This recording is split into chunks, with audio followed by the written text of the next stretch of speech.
आज एक लंबे अंतराल के बाद आप लोगों के बीच आना हुआ है और मुझे बहुत खुशी है कि मैं ऐसे एक शुभ अवसर पे आई हूँ कि महाराज जी ने एक ऐसा प्रोग्राम यहाँ रखा कि कोरोना काल में आप सब कोरोना वॉरियर्स ने जो है यहाँ एक अभूतपूर्व काम किया। सभी हमारे ग्राम प्रधान, जिला पंचायत सदस्य, क्षेत्र पंचायत सदस्य, हमारी आंगनवाड़ी कार्यकर्ती, आंगनवाड़ी सहायिका, मिनी आंगनवाड़ी कार्यकर्ती, मिनी आंगनवाड़ी सहायिका, हमारी आशा कार्यकर्ती, एएनएम्स, इन सब ने एक अभूतपूर्व काम किया। और ऐसा काम किया कि जिन्होंने अपनी जान की परवाह न करते हुए दूसरों की जान बचाने के लिए अपने जीवन को अर्पण किया। ये एक बहुत बड़ा काम था।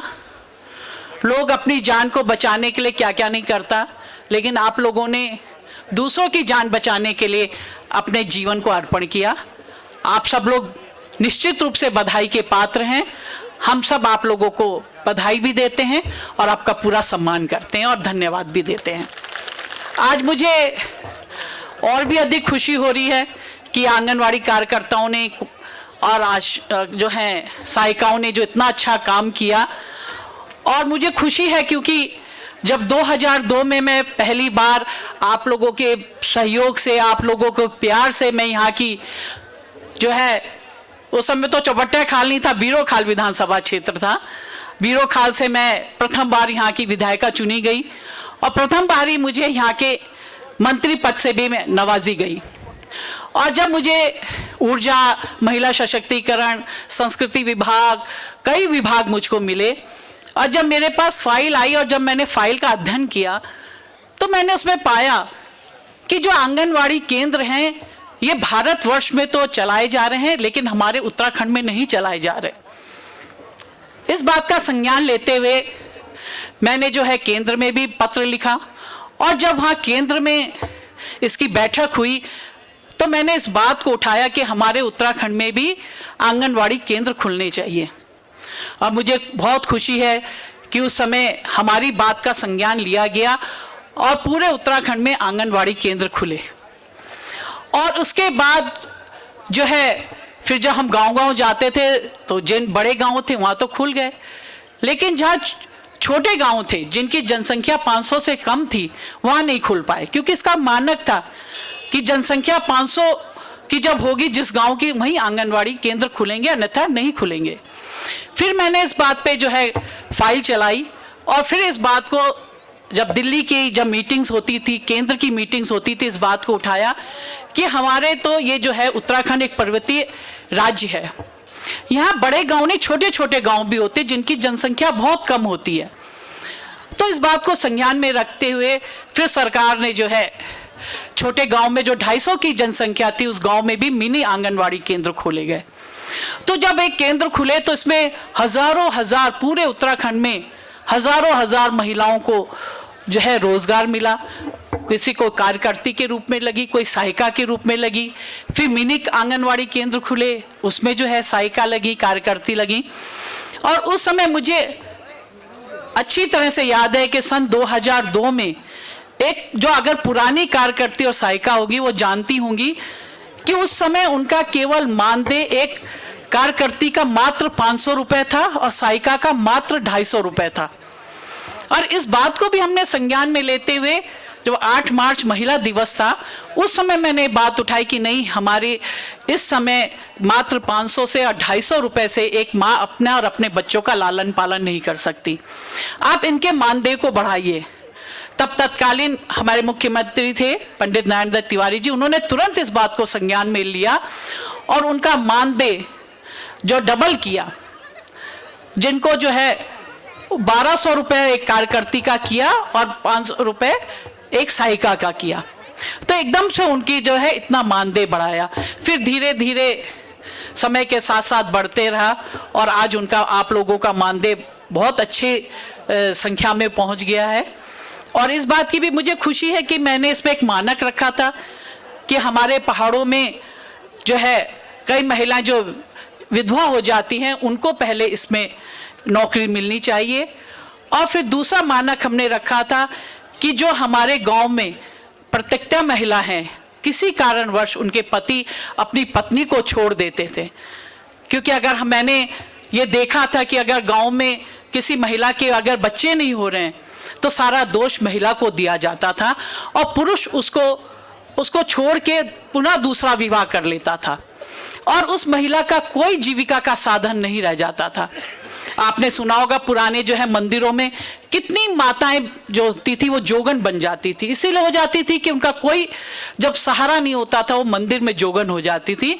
तो मैंने कहा हमारे गांव की कोई भी महिला किसी कारणवश, कोई अपनी इच्छा से जोगन बन रहा वो अलग बात है, लेकिन मात्र इस कारण से कि उसको कोई जीविका का साधन नहीं है, उसके खाने पीने का कोई साधन नहीं है, कोई रहने का साधन नहीं है और इस कारण से वो जोगन बने और मंदिर में रहे, तो ऐसा नहीं होना चाहिए। तो ऐसी महिलाओं को जो है इसमें नौकरी देनी चाहिए। और जिस गांव में विधवा महिला भी नहीं है, प्रत्येकता महिला भी नहीं है, तब एक सामान्य महिला को इसमें रोजगार मिलना चाहिए। तो यही हुआ, पूरे उत्तराखंड में जो विधवा महिलाएं थी, प्रत्येकता महिला थी, उनको भी इस महिला सशक्तिकरण के द्वारा, इस महिला सशक्तिकरण विभाग के द्वारा उन्हें जो है रोजगार दिया गया। तो आज मुझे बड़ी खुशी है कि मुझे उन्हीं महिलाओं को, उन्हीं युवतियों को जो है, कार्यकर्ती सहायिकाओं को जो है वो ये जो है आपको सम्मान मैंने दिया है। इसके लिए मैं खुद अपने आप को बहुत गौरवान्वित महसूस करती हूँ और महाराज जी को भी बहुत बहुत धन्यवाद देना चाहती हूँ कि ये उनकी सोच थी, ये उनकी परिकल्पना थी कि मैं अपने तीनों जिलों में, चाहे बीरोखाल जिला हो, आपका पोखरा जिला हो या एकेश्वर जिला हो, इसमें मैं अपने सभी उन जिन्होंने भी इसमें कार्य में योगदान दिया उन सबको मैं सम्मानित करूंगा। तो मैं महाराज जी को भी बहुत बहुत धन्यवाद देना चाहूंगी कि उन्होंने ऐसा महान कार्य जो सोचा और उसको क्रियान्वित भी किया। सोचने के लिए हम तो बहुत सोच लेते हैं लेकिन हम धरातल पे नहीं ला पाते, लेकिन जो है महाराज जी ने उसे सोचा ही नहीं बल्कि उसको धरातल पे भी लिया। उसके लिए हम उनको बहुत बहुत उनका धन्यवाद। और इसके अलावा जो है, जिस प्रकार से जब ऊर्जा विभाग था तो हमने बहुत से काम किए, पूरे बीरोखाल विधानसभा क्षेत्र को हमने 100% इलेक्ट्रीफाई किया। पहले आप देखते थे लकड़ी के पोल थे, तो यहाँ पे लोहे के पोल लगाए गए, ट्रांसफार्मर बदले गए, बहुत सारे काम किए। आपके संतुदार में जो है नवोदय विद्यालय बनाया, जिसमें आपके ही बच्चों को, पौड़ी जिला के सभी बच्चों को जो टेस्ट पास कर लेता है उसको उसमें एडमिशन मिलता है और उसका सारा खर्चा केंद्र सरकार करती है। एक बच्चे को कोई भी कॉपी, पेंसिल, किताब, किसी भी चीज का भी उसे खर्चा माता पिता को नहीं करना पड़ता। तो ऐसे बहुत से काम हुए, हैंडपंप लगाए गए, बहुत सारे। इसी पोखरा, इसी स्कूल के लिए जो है मैंने, या 100 साल पुरानी ये बिल्डिंग थी, इस बिल्डिंग के लिए मैंने कई 100 करोड़ रुपए मंजूर कराया और ये आपका जो है नया भवन इसमें बना। विधायक निधि के द्वारा आपका गेट, आपके कितने कक्षों के लिए मैंने इसमें पैसा दिया। इस ये जो है आपका ये प्रांगण है, इसको समतल करने के लिए, बहुत से मंच बनाने के लिए, बहुत से कामों के लिए, इस स्कूल के लिए मैंने विधायक निधि से जो काम जो आप लोगों को यहाँ पे दिया था। और अब आदरणीय महाराज जी भी इस पूरे चौबट्टाखाल विधानसभा क्षेत्र में एक विकास की गंगा बहा रहे हैं। अभी देखिए लगभग 6.5 करोड़ की यह योजनाओं जो है आप केवल आपके पोखरा क्षेत्र के लिए उन्होंने शिलान्यास किया है। और अभी जो है आपके लिए ब्लॉक्स के लिए कितने करीब 3.25 करोड़ रुपए दिए हैं। 1.5 करोड़ रुपए इसमें स्टेडियम बनेगा, क्योंकि हमारे उत्तराखंड में स्कूल तो बहुत हैं लेकिन पर्वतीय क्षेत्र होने के कारण यहाँ पे जमीन ना होने के कारण स्टेडियम नहीं बन पाते।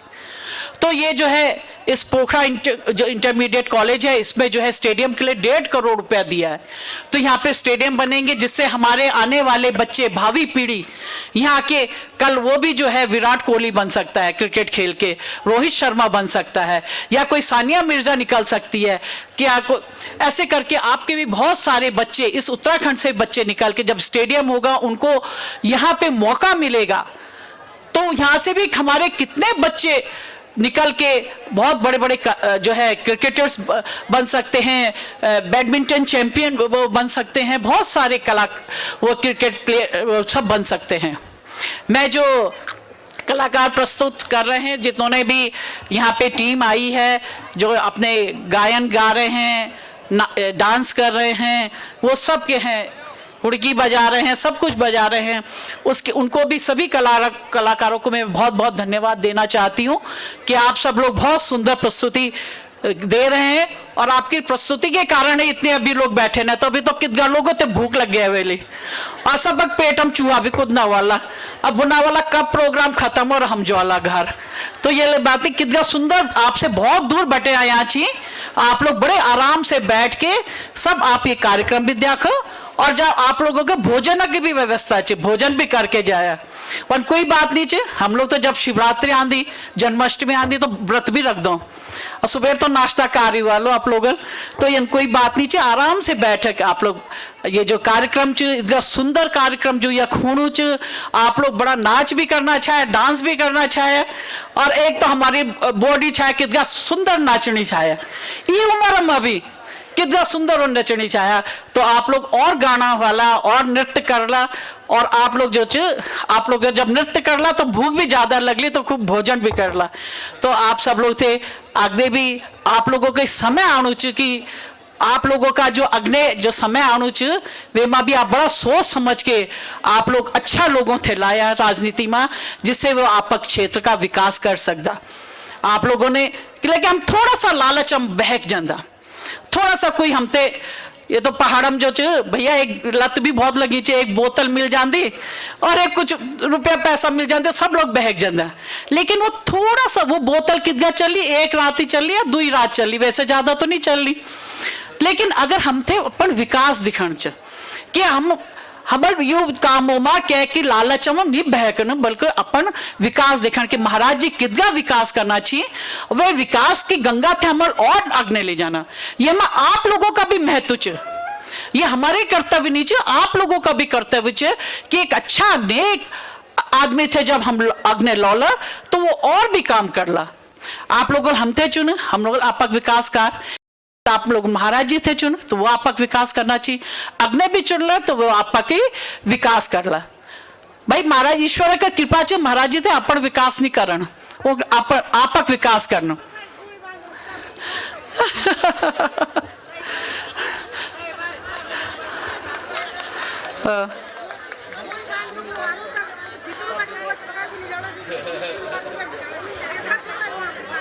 अच्छा अच्छा, वो बहुत बड़ी समस्या च, हाँ बहुत बड़ी समस्या च, हाँ वो समस्या भी सरकार भी जान दीजिए वो समस्या, लेकिन वे एक कारण के भी प्रयास करना चाहो, लेकिन बहुत जल्दी वे में भी कुछ ना कुछ वे युक्ति निकल जाएगी और वे में भी काम कर ला।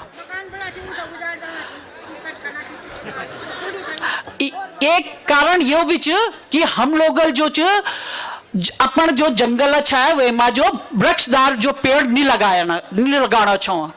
एक कारण यो भी है जब जानवर थे जंगल में कोई फल नहीं खाने को मिलना चाहिए, इलाके वो घारम आना चाहिए। एक कारण यो भी है, आप हिमाचल जाओ कितना वक्त फल लगाते लोग, तो वक्त बांदर गोणी वक्त उन लोगों के फसल तो नहीं खाना चाहिए, वो इतना तंग नहीं करना चाहिए। लेकिन हम लोग क्या चाहिए अपन जो खेत जो चाहिए बंजर छोड़ दिए, और जब जानवर थे खाने को कुछ नहीं मिलना चाहिए तो हमारे घाड़म आना चाहिए। अगर हम लोग अपन ये कार करला अपन खेती बाड़ी में भी चाहे दूरक भी हमारी खेती चाहिए, अगर वह हम पेड़ लगा दिया तो वह जो पेड़ सेबक पेड़ लगाओ, नाशपाती लगाओ, अखरोट लगाओ, कुछ भी लगाओ, लेकिन अगर उस पर जो फल उगेंगे तो गुणी बांदरों को वहीं पे उनको मिल जाएगा फल, तो हमारे शहरों की तरफ हमारे घरों की तरफ नहीं आएंगे। तो एक इसमें हम कारण हम लोग भी हैं जो हम लोगों ने अपनी खेती को बंजर छोड़ दिया है और उसमें हम लोगों ने खेती करनी छोड़ दी है। तो इसलिए हाँ यानी मैं कई गांव गई उन गांव में इतनी अच्छी खेती हो रही है, इतनी अच्छी वहां पे फसल हो रही, तो मैंने कहा आपके क्यों नहीं बंदर और गुणी यहाँ पे परेशान कर रहे। वो कह रहे कि नहीं हम गांव वालों ने ड्यूटी लगा ली है, एक एक परिवार वाला एक एक रात चौकीदारी करता है और इतनी अच्छी उनकी फसल है। आपके पोखरा में ही बहुत अच्छी फसल है। मैं कितने गांव गई थी, मैं तो यहाँ के हर गांव में जा चुकी हूँ। तो उन्होंने कहा ये हम लोगों का हमें अपनी मेहनत करनी पड़ती है और हम बहुत अच्छी अपनी फसल को भी पा रहे हैं। तो थोड़ा परिश्रम तो हमें भी करना पड़ेगा, कुछ पाने के लिए कुछ कर्म तो कुछ कष्ट तो सहना ही पड़ता है।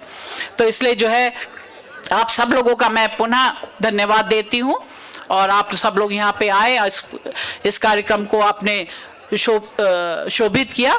सबको बहुत बहुत धन्यवाद। जय भारत, जय उत्तराखंड।